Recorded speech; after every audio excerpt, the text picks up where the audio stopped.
What you do to Super Bowl? What? I gotta ask. I'm just. It's a question, Wayne. I know the answer, but I gotta ask. Of course, the Super Bowl is in New Orleans. I think it's in 2025 or something like that. He doing it. I'm not sure. I'm not Wayne, sure. come on, man. Say I'm it, not Wayne. sure what Gotta shit. say it, I Wayne. don't. They know.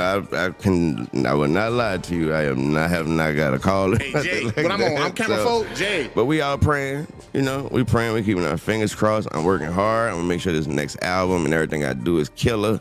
So I'm gonna make it very hard for them to. I want to just make it hard for them not to pick. Welcome to the studio where we learn how not to be fools from some well-paid fools. We watch these stars, so we learn how these regular sheep is moving.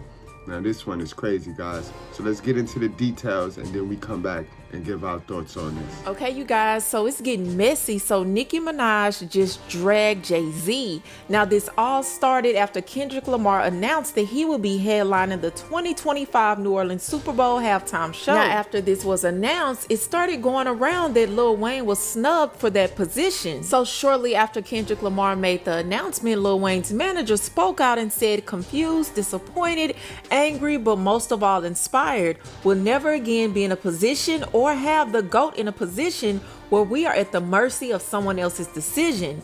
We will make the decisions. Now, if you're not aware, Jay-Z's company Roc Nation and Apple Music collab every year to produce the halftime show at the Super Bowl, so he calls the shots. So Nicki was feeling some type of way and she took to her Twitter and she dragged Jay-Z. I like Lil Wayne, and Lil Wayne is part of the program, and Lil Wayne did change the whole face of hip-hop. Lil Wayne and T-Pain got y'all running around here with them dreads and smoking and drinking and looking crazy. So Lil Wayne impacted. He's very influential over this hip-hop, but he is not the GOAT.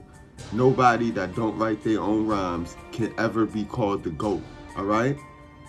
No. I know we're in a modern society where everybody want a participation award just because they did something. No.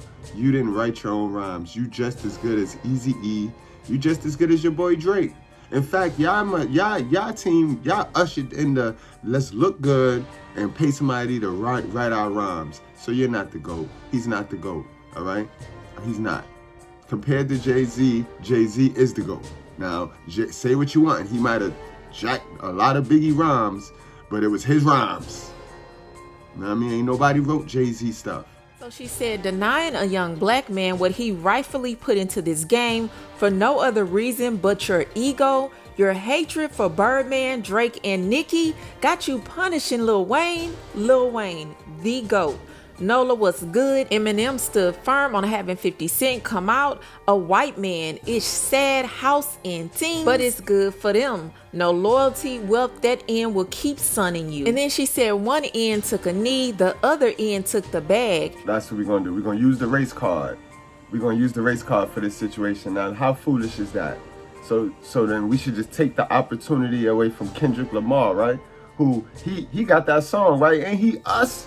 Kendrick Lamar represent us, right? Not like us, not like. So what are you saying?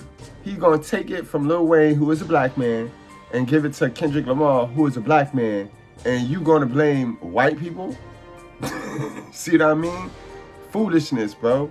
Foolishness, yo. Understand the business. Please start understanding the business. Understand your American culture. And it's sad, yes, in our American culture, they can't stand to see two successful black families. Remember, it go back to that programming. We had the Jeffersons moving on up, and then we had the good times. You see, that's the programming. America could deal with one black person on top, but then everybody else got to suffer. You know what I mean? And that's sad. But that just means work harder. Work harder. Really get your work on. Don't sit there looking for some participation award just because you participated. You got to go above and beyond when you're us. Remember that. He gonna get you ends in line every effing time. Got everything in the world, still spiteful and evil, disgusting, Be happy a bit. Go be effing happy. In rap business and women business, when you got the politicians and the police, you good though. Plus that ugly Laffy Taffy alien. And then she said, and by the way, you don't know the half of what Lil Wayne has done for me and others. Wayne had Drake and I on his tours with no paper sign. He was on all of my mixtapes with no paper sign. How does that show anything other than him being a fool? And that's exactly why he ran his little ass over there to Jay-Z, remember? To get up out of his contract dispute, because Birdman was jerking him. Remember, Nicki? So you just said because he's an asshole. You see what loyalty be meaning to these people? Loyalty mean be my asshole. So because he conducted bad business, that's bad business. Having y'all on the road with no papers under no, that's not a businessman, man. That's a sucker. This man has literally changed the face of hip hop. The hair too, if you know, you know. He inspired so many to tat their faces and get locks. Inspired your faves to want to be a great MC. He never was in this for the money. It's always been for the love of music. So Nicki Minaj did not hold back. And we know Jay-Z is kind of private. You don't see him going online, renting on. You know, you don't really know his personal business like that. So for her to put things out there very blatantly, okay, she did not care. She called this man evil and spiteful. But she wasn't the only one feeling some type of way. Master P also had something to say. He says, salute to Kendrick Lamar for performing at the halftime show at Super Bowl 59, well deserved. He's one of the hottest music artists in the world, and he has one of the biggest songs right now. As an ambassador of entertainment in the city of New Orleans, I have to agree with the fans that Lil Tunechi, Lil Wayne should be part of the celebration as well. He's one of the greatest hip-hop artists alive, still relevant, and he's a New Orleans native. Let's not miss the cultural moment in the South. Life is too short. We have to give our legends their flowers while they are here. Hashtag God is good. Change starts with us. And he tagged Jay-Z. And Lil Boosie also has something to say. He said, all y'all acting like y'all cool with how they playing it for the Super Bowl SMH, the most cultural city in the USA, New Orleans. It's a smack in the face to every hip hop legend from Louisiana. Master P, Birdman. This shows they never wanted y'all to kick in the door in the first place because they still trying to lock it. Super Bowl 22 was in Cali and Cali artists were allowed to do their thing and it was a great show. But now it's in Louisiana and no Louisiana legends can do their thing.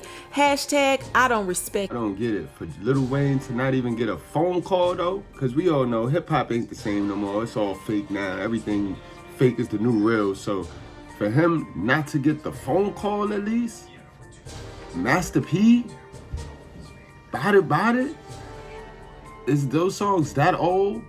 Did Kendrick gonna do something that hot? Like what is Kendrick gonna do that Lil Wayne don't got in his catalog and Master P? Like, I don't understand that. That's the part that is like, Jay, what? Because Kendrick was just recently hot. He was just because Kendrick beat Drake. What is it? Now, on the other end of the argument, people are like, wait a minute, this is selective outrage because New Orleans has hosted the Super Bowl numerous times and nobody mentioned Lil Wayne, nor did anybody get upset that he was not headlining. Now, in 2002, the Super Bowl was in New Orleans and U2 headlined. Nobody was upset that Lil Wayne wasn't performing or any New Orleans artist at all. In 2013, Beyonce headlined the halftime show. Nobody cared that there were no New Orleans artists or Lil Wayne performing. But now it's outrage and people are like, where was all this outrage before all of this? And then other people feel like, well, just because the Super Bowl is in your city doesn't mean they're gonna have a local artist perform, because all the other Super Bowl halftime shows have not been based on who's the hottest artist in the city. They normally just pick popular artists or whoever they like. Now, I also feel like what put a battery in Nicki's back is there were rumors going around even before this that she has had a problem with Roc Nation for a while. So I think this was just the icing on the cake that made her say what she had to say, because she doesn't too much care for them anyways, okay? Allegedly. But I do want to know, what do you feel? Do you feel like Nicki is justified in calling Jay-Z out because Lil Wayne did not perform? Do you think Jay-Z is being petty because he doesn't like Nicki, Birdman, or Drake, so he's making Lil Wayne pay? What do y'all think is really going on? Who do you think is right and who do you think is wrong? Now, before she called Jay-Z out, she was on Station Head the night before, and fans thought that she was being shady towards Jay-Z then. Agree, this is gonna get interesting, and it's well documented. We done did a couple videos explaining the beef between Nicki Minaj, Beyonce, and Jay-Z. So definitely, anytime she get a chance to take a stab or take a shot at Jay and Beyonce, she gonna do that. But you know, Jay got tough skin. Jay don't be listening to these folks, bro. Jay gonna make his business move, how he gonna make his business move, and that's that. That's that. And that's how you make a business. That's how you run business. You don't let your fans, you don't let your haters start making you make moves that they want you to make. You run business. You make business deals that are in your favor, in your best interest. All right, guys? So that's all I got for you. Let's go to the comment section, guys. Let me know what you think. And how would you have booked this year's Super Bowl in New Orleans? How would you have booked it? I mean, we got a headline. Even if Kendrick gonna headline, can't Lil Wayne get in there to get in the show? Like, I don't understand how that worked, guys. So how would you book it? Who would you have there? You know what I mean? All right, y'all wrap up, strap up, drink responsibly. Do not play with your life. Motherfuckers is setting up to rob your ass. The person that gives them the little, you know what I'm saying, the inside scoop, be a person close to you. Do you know why? If you do not lead with loyalty, perish at your own risk.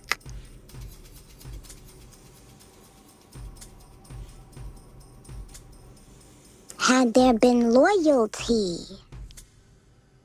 and not looking down on this one and looking down on that one and da-da-da, had there been loyalty, the loyalty pushes up everyone within that group, within that community, within that building. And niggas can't get in there to rob you. Because they really fuck with you. At a certain point, people just start throwing everything at the wall to see what can stick, because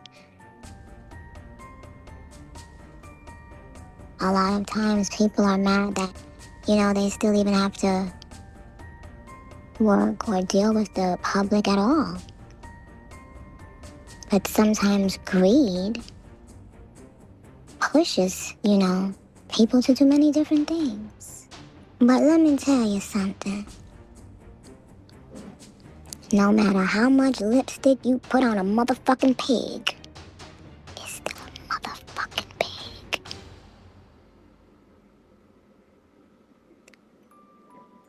Trying to sell people shit. Sometimes people build themselves up based off of their connections and who they know, rather than their own oneness with God. And that's dangerous. Never put your faith in man. Your faith is in God, okay?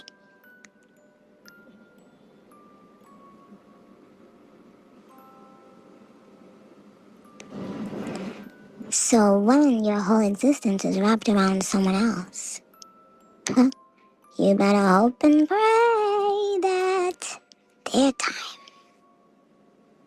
don't come, but it will. Oh, it will, it will. And everything attached to it. Okay?